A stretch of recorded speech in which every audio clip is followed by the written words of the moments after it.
السلام علیکم دوستو، آج ہم امام جلال الدین سیوطی رحمۃ اللہ علیہ کی تصنیف تاریخ خلفاء کی فصل نمبر 9 حضرت ابو بکر صدیق رضی اللہ تعالیٰ عنہ کا اسم و لقب مبارک کو مطالعہ فرمائیں گے۔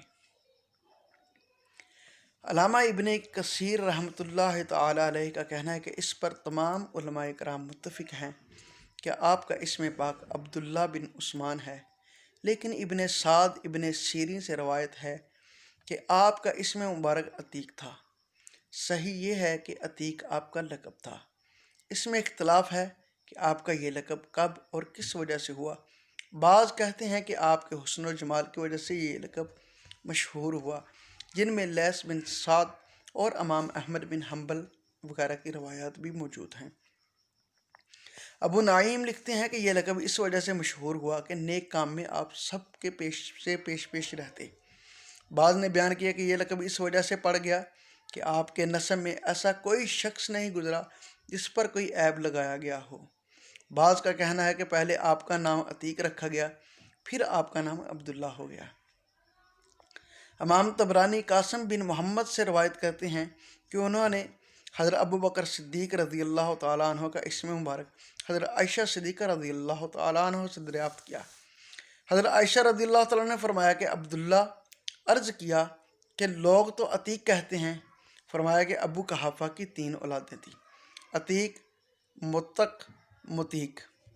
ابن مندہ اور ابن اساکر موسیٰ بن طلحہ سے بیان کرتے ہیں کہ میں نے ابو طلحہ سے پوچھا، حضرت ابو بکر صدیق رضی اللہ تعالیٰ عنہ کا نام عتیق کیوں رکھا گیا؟ آپ نے جواب دیا کہ ان کی والدہ ماجدہ کی اولاد چونکہ زندہ نہیں رہتی تھی، جس وقت آپ پیدا ہوئے تو آپ کی والدہ آپ کو لے کر خانہ کعبہ گئیں اور عرض کیا، اے اللہ، بے شک یہ بچہ موت سے عتیق یعنی آزاد عطا فرمایا۔ طبرانی نے ابن عباس رضی اللہ تعالیٰ عنہ سے روایت کی ہے کہ آپ کا نام بوجہ آپ کی حسن و صورت کے عتیق رکھا گیا۔ ابن اساکر حضرت عائشہ رضی اللہ تعالیٰ عنہ سے روایت کرتے ہیں کہ حضرت ابو بکر کا صدیق رضی اللہ تعالیٰ عنہ کا نام اس کے گھر والوں نے تو عبداللہ ہی رکھا تھا، لیکن عتیق بہت زیادہ مشہور ہو گیا۔ ایک روایت یہ بھی ہے کہ آپ کا نام حضور نبی اکرم صلی اللہ علیہ وسلم نے عتیق رکھ دیا تھا۔ حضرت ابو یعلا اپنی سند میں اور ابن سعد اور حاکم حضرت عائشہ رضی اللہ تعالیٰ عنہ سے روایت کرتے ہیں کہ میں ایک دن اپنے مکان میں تھی، حضور صلی اللہ علیہ وآلہ وسلم صحابہ کرام رضی اللہ تعالیٰ عنہم کے ساتھ صحن مکان میں تشریف رکھتے تھے۔ میرے اور حضور صلی اللہ علیہ وسلم کے درمیان میں ایک پردہ حائل تھا کہ اچانک حضرت ابو بکر صدیق تشریف لائے۔ حضور صلی اللہ علیہ وآلہ وسلم نے فرمایا، جو جہنم کی آگ سے آزاد شخص کو دیکھنا چاہتا ہے وہ ابو بکر صدیق رضی اللہ تعالیٰ عنہ کو دیکھ لے۔ ان کا نام ان کے خاندان والوں نے تو عبداللہ ہی رکھا تھا، مگر عتیق مشہور ہو گیا۔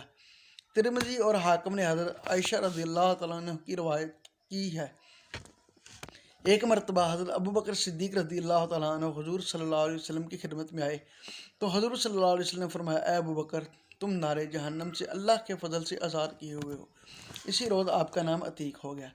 عبداللہ ابن زبیر کی سند سے بزار اور طبرانی تحریر کیا ہے کہ صدیق رضی اللہ تعالیٰ عنہ کا نام عبداللہ تھا۔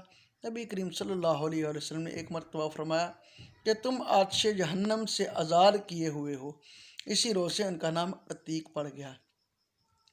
باقی صدیق جو آپ کا لقب ہے وہ زمانہ جاہلیت میں ہی لقب پڑ گیا تھا، کیونکہ آپ ہمیشہ سچ ہی بولا کرتے تھے، چنانچہ اس کا ذکر مسدی نے کیا۔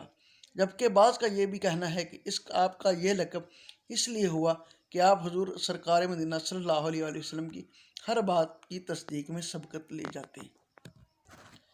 ابن اسحاق نے حضرت حسن بصری رحمۃ اللہ علیہ اور جناب قتادہ سے مروی روایت تحریر کی ہے کہ آپ کا یہ لقب شب معراج کے دوسرے دن سے مشہور ہوا۔ مستدرک حاکم میں حضرت عائشہ رضی اللہ تعالیٰ عنہ سے مروی روایت درج ہے کہ مشرکین حضرت ابو بکر صدیق رضی اللہ تعالیٰ عنہ کے پاس آئے اور کہنے لگے، آپ کچھ جانتے بھی ہیں کہ آپ کے دوست کو یہ ضم ہوا ہے کہ میں رات کو بیت المقدس پہنچایا گیا؟ آپ نے کہا، ہاں، وہ ایسا فرماتے ہیں؟ مشرکین نے کہا، ہاں۔ حضرت ابو بکر صدیق رضی اللہ عنہ نے کہا، حضور علیہ الصلوۃ والسلام نے سچ فرمایا ہے۔ اگر حضور صلی اللہ علیہ وآلہ وسلم اس سے زیادہ بھی آسمانوں کی خبر دیتے تو میں اس کی بھی تصدیق کرتا۔ اسی وجہ سے آپ کا لقب صدیق ہو گیا۔ یہی حدیث حضرت انس رضی اللہ تعالیٰ عنہ اور حضرت ابو ہریرہ رضی اللہ تعالیٰ عنہ سے بھی ابن اساکر نے بیان کی ہے، روایت کیا ہے۔ اس کو طبرانی نے سعد بن منصور اپنی مسند میں لکھتے ہیں کہ شب معراج میں جب نبی کریم علیہ السلام ذی طوا کے مقام پر پہنچے تو حضور علیہ السلام نے فرمایا، اے جبریل، میری قوم میری تصدیق نہیں کرے گی۔ حضرت جبرائیل علیہ السلام نے کہا کہ آپ کی تصدیق حضرت ابو بکر صدیق رضی اللہ تعالیٰ عنہ کریں گے، وہ صدیق ہیں۔ طبرانی نے اوسط میں اور حاکم نے مستدرک میں لکھا ہے کہ نزال بن اسیرہ نے حضرت علی رضی اللہ تعالیٰ عنہ سے پوچھا، یا امیر المؤمنین، کچھ حضرت ابو بکر صدیق رضی اللہ تعالیٰ عنہ کے حال کی خبر دیجیے۔ آپ نے فرمایا، ابو بکر رضی اللہ تعالیٰ عنہ وہ ہستی ہے جس کا نام اللہ نے جبریل علیہ السلام اور حضور علیہ السلام کی زبان سے صدیق رکھا ہے۔ وہ نماز میں ہمارے رسول کریم علیہ السلام کے خلیفہ تھے۔ اس شخص سے رسول کریم علیہ السلام ہمارے دینی معاملات میں خوش ہوئے، ہم اپنی دنیا کے لیے بھی اس سے خوش ہو گئے۔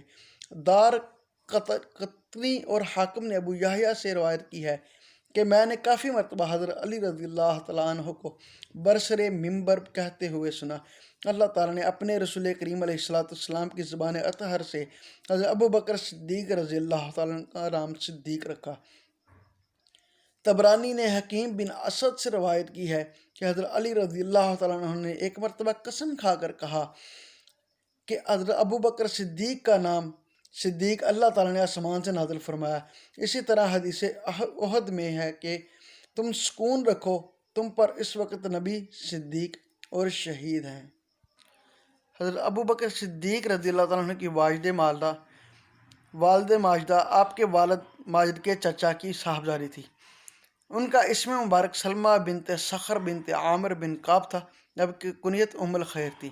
امام ظاہری کہتے ہیں کہ ابن اسحاق نے اس سے روایت کیا۔ حضرت ابو بکر صدیق رضی اللہ تعالیٰ عنہ حضور سرکار مدینہ علیہ السلام کی ولادت باسعادت سے 2 سال 2 ماہ بیشتر مکہ مکرمہ میں پیدا ہوئے۔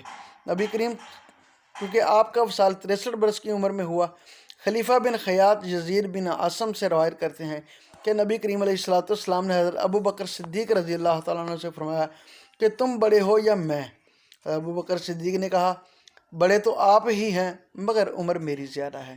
یہ حدیث بہت غریب ہے۔ آپ نے مکہ مکرمہ ہی میں پرورش پائی اور سوائے ضرورت تجارت کے آپ کبھی مکہ مکرمہ سے باہر نہیں نکلے۔